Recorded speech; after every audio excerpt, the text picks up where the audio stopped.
High বন্ধুরা, কেমন আছো তোমরা সবাই? তো বহুত দিন পর ভিডিও নিয়ে আসলাম তোমাদের জন্য। তো চলুন ওলকপি কাটতে যাই। তার আগে দেখুন আমাদের ঠাকুমা কি উঠাচ্ছে, ধন্যা পাতা তুকিয়ে তুকিয়ে উঠাচ্ছে।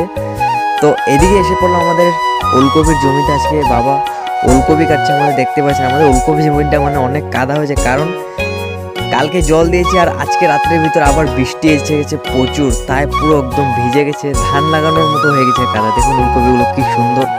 তো ওগুলো এখন কাটা হচ্ছে কালকের বাজারের জন্য। তো কি সুন্দর সুন্দর ওলকপি দেখুন। আমি এখন বাবা কাটছে আর আমি এনে এনে টুকরিতে ভরাচ্ছি। দেখতেই পাচ্ছেন বাবা এখন কাটছে সুন্দর করে দেখুন। আর বন্ধুরা, এতগুলো ওলকপি আজকে কাটার কারণ দেখুন, এগুলো সব ফেটে যাচ্ছে, রাতের ভিতরে আরও ফাটবে।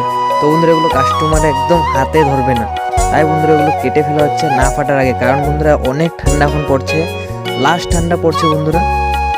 একদম এই ঠান্ডাগুলো তো ওলকপিগুলো ফেটে যায়, তারপর কাস্টমার হাত দিয়ে দিচ্ছেন। তো ভিডিওটা যদি ভালো লেগে থাকে লাইক সাবস্ক্রাইব অবশ্যই করুন। তো আজকে উঠালাম